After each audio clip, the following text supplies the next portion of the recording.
Hi, this is Andrei Maximov, the CEO of Precious Payloads. Precious Payloads is software that provides faster access to information to support decision-making in space projects.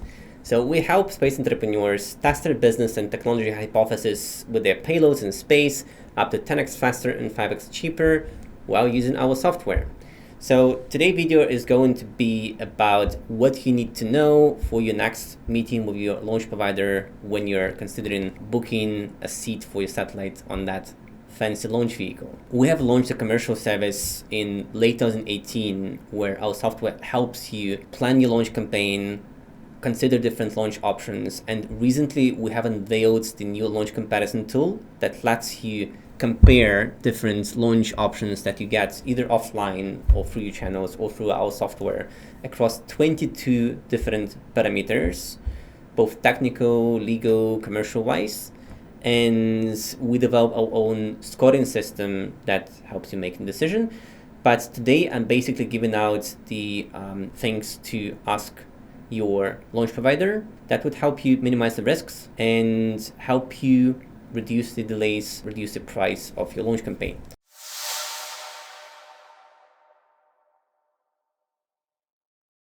Let's start with talking about the heritage. When I'm referring to heritage, I'm talking about the heritage of the exact launch vehicle that is being marketed to you by your broker or your launch operator. I'm talking about the heritage of the deployment mechanisms that would separate your satellite from the upper station launch vehicle. And of course, I'm talking about the heritage of the exact team that is going to provide you support with the launch campaign. That's also important. So we know that there are dozens and dozens, if not hundreds now, of different launch startups developing their own rockets around the world. So of course, you'll be talking to the salespeople and CEOs of those companies. So it's really hard to understand whether the company that you're talking with will be ready to launch your mission safely by the time you'll be ready with your payload.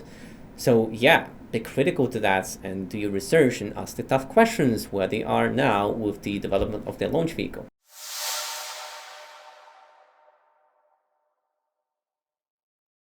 Talking about the price. The pricing in the launch industry is quite volatile right now. And my recommendation would be always ask yourself first why the price tag that you see in front of you is either very high or very low. And if we're talking about a scenario where the launch price is low, there could be a good reason behind that. That, for example, in the case of SpaceX, the launch vehicle is very proven and it has large margin in terms of mass and volume, so that probably dictates the pricing. But another good reason could be that this nascent launch company has a lot of VC dollars and they are trying very hard to get traction with the small set community, and that's why they market aggressively their launch options. But also in some of the cases, the low price points could be dictated by the fact that there's a certain risk associated with that mission. Maybe it's the technology demonstration mission for a new deployer or for the new version or even the new launch vehicle. So always ask yourself in any business decision, I'm not talking only about the launch vehicle selection, why the price is that low, because that would highlight a lot of risks there.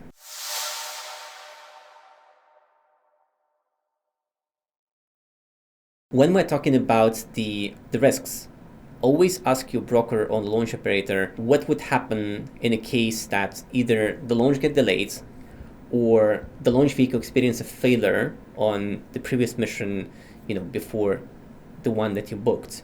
What would happen in case you are not ready to ship the hardware on time and you experience delays in developing your satellite? Because what you want to hear are the backup options for getting your payloads remanifested to either the next launch within the same family of launch vehicles within one launch operator, or in case of broker, they could remanifest your satellite to another launch vehicle completely in a different country or with different launch operator. The questions to keep in mind is that first, are there any backup options? Ask them to put that in writing in the proposal and the contracts. The next one would be whether there are any fees associated with remanifesting your payloads to another launch. The next, probably the most important one, what are the deadlines to making that decision on whether you want to go with the primary or the backup option there, because that would be need to baked into your project timeline when you're measuring your mission. And of course, the last one, but also very important one, whether there has to be any modifications to the satellite design, mission design, your logistics plan, licensing plan, if you choose to go with that backup option of yours.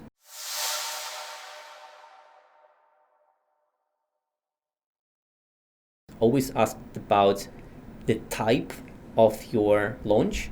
There would be three primary types of the launches that you would find in the market.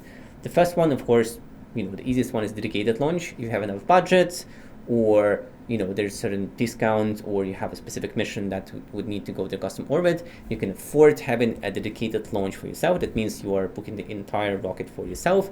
In this case, no questions asked. It's quite obvious what needs to happen. Next one is probably one of the also the most typical ones is the rideshare opportunity for your small satellite mission on the launch that has a big primary payload. And in this case, the questions you need to ask is, what is the primary payload? What's the type of funding there? Is it funded enough that it would be ready by the deadline?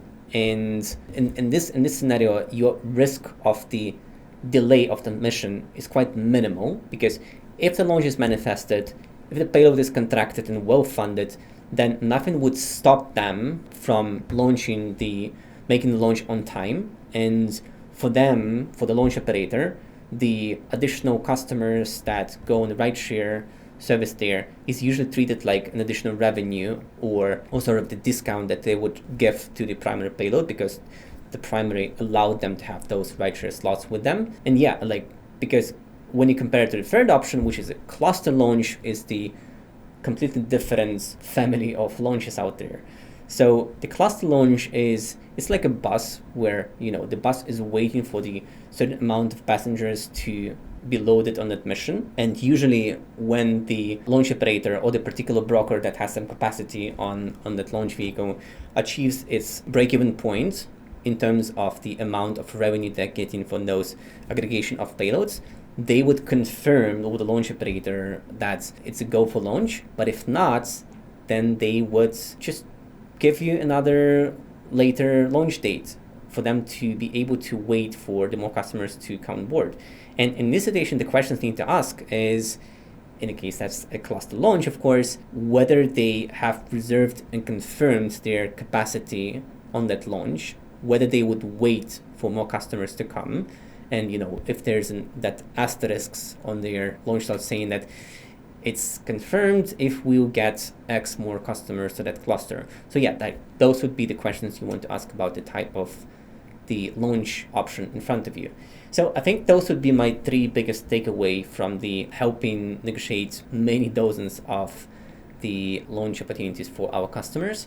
And in the description to this video, we will attach the cheat sheets of the questionnaire, the top questions you will need to ask your launch provider in the next meeting. But always go to preciouspayload.com. You'll find most up-to-date prices and the slots for your next mission there. The basic version is available for free. And thanks for watching. There will be more videos with the advice coming soon. Subscribe to the channel.